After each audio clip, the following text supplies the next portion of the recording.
Order! Order! You are an incorrigible delinquent at times. Behave yourself, man!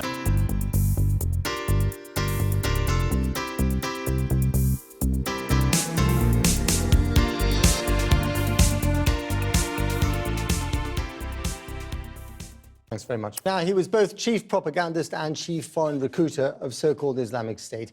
Experts say that the death of Abu Muhammad al-Adnani, announced by IS yesterday, will be a major blow to the extremist group. US officials say they're still working to verify that he was killed by one of their drone strikes and dismissed Russia's claim that it was their planes that were responsible. So how significant was al-Adnani? Here's our foreign affairs correspondent, Jonathan Rugman.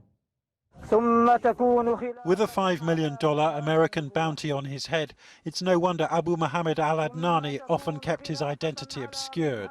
He appeared in and probably supervised this video back in 2014, when so-called Islamic State used a bulldozer to symbolize the destruction of the colonial-era border between Syria and Iraq.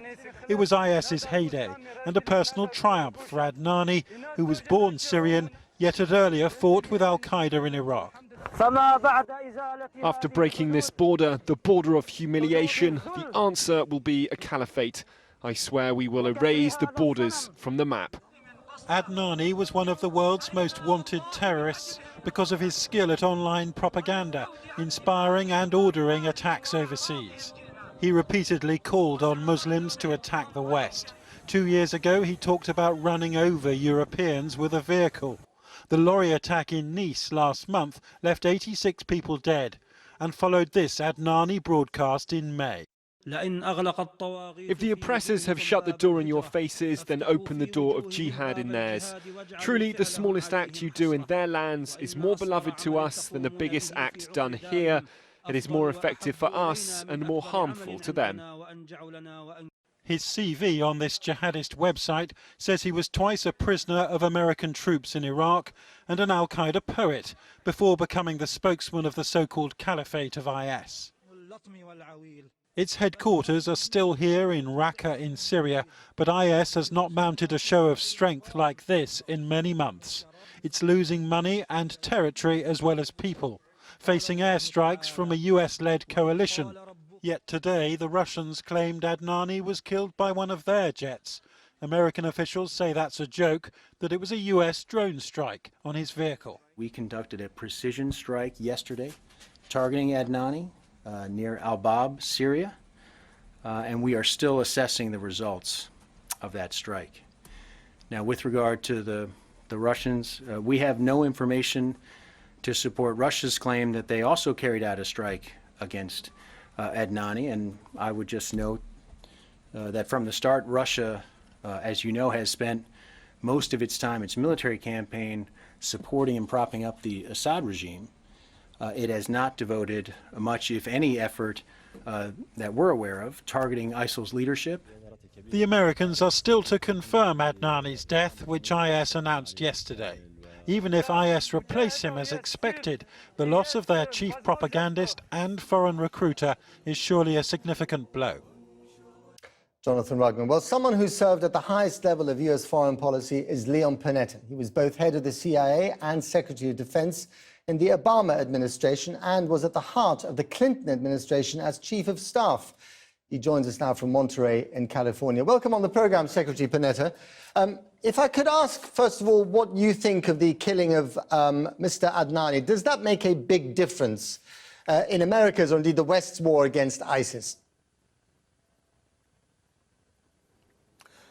Well, if it is confirmed that he was killed in the strike, then I think it is a blow to the leadership of ISIS. And even though they'll make an effort to replace him, I think one of the things we've learned from going after the leadership of al-Qaeda was that as you decimate their leadership, it makes it much more difficult for them to be able to continue to plan attacks. And I think that that's the hope here. Do you think that America is now winning the war against ISIS?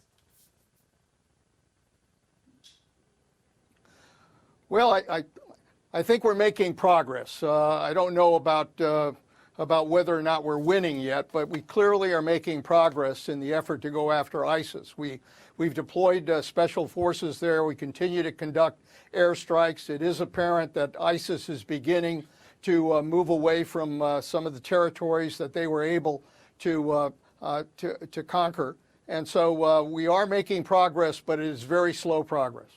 Now, let's talk about Syria for a minute. The Russians are heavily invested in Syria, on the ground to some extent, in the air to a very large extent.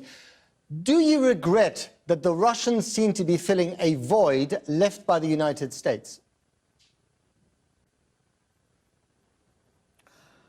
I think what you're seeing is just another part of the chaos that is Syria. Syria is a chaotic situation right now that involves not only the United States going after ISIS, but obviously the effort to try to get Assad to step down. The Russians are trying to protect Assad. The Turks are moving in against the Kurds. We have Hezbollah present. We have Iran present. It is a chaotic situation. And the fact is that as a result of all of these different forces that are at play, we still are not seeing any hope about eventually bringing that war to any kind of successful conclusion. But would the situation be any less chaotic if your former boss, President Obama, had respected his own red line about chemical weapons, which he then ignored once they had been used? Well, look, there's no question that mistakes have been made in the conduct of this war. I think it would have been better for the president once he established a red line to have enforced it. But he continues now in the effort to go after ISIS. We have put a number of steps in place. We are making some progress in that effort. And I think the key right now is to try to see if we can bring some kind of coalition together so that we are all working towards the same aims as opposed to opposite aims. We need to defeat ISIS, but we also need Assad to step down. Those are the two goals in Syria.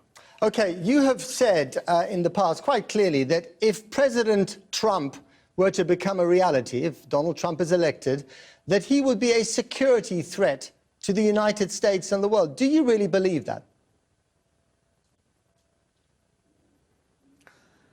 What I worry about with Donald Trump is that he clearly does not have the temperament or the judgment or the experience to be a commander-in-chief. The things he said about, undermining our alliances, spreading nuclear weapons, speaking highly about dictators in the world, promoting torture, all of those things represent the very opposite of what the United States stands for. Right. So I worry about his ability to truly be able to provide leadership in the Oval Office. But if he does actually get into that Oval Office and you don't trust him as the commander-in-chief, what will the security establishment do? What will the Secretary of Defense do? What will the generals do, especially if he threatens to use nuclear weapons, as he has theoretically done? Well, that's a question I often get, but our forefathers provided a constitution that provides some real checks and balances in the process. They didn't want to centralize power in any one branch of government, including the presidency. So anything that Donald Trump might try to do as president could very well be checked, if not by the Congress, by the courts, and ultimately by the American people.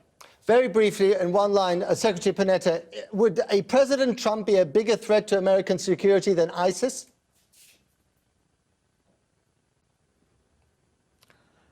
That's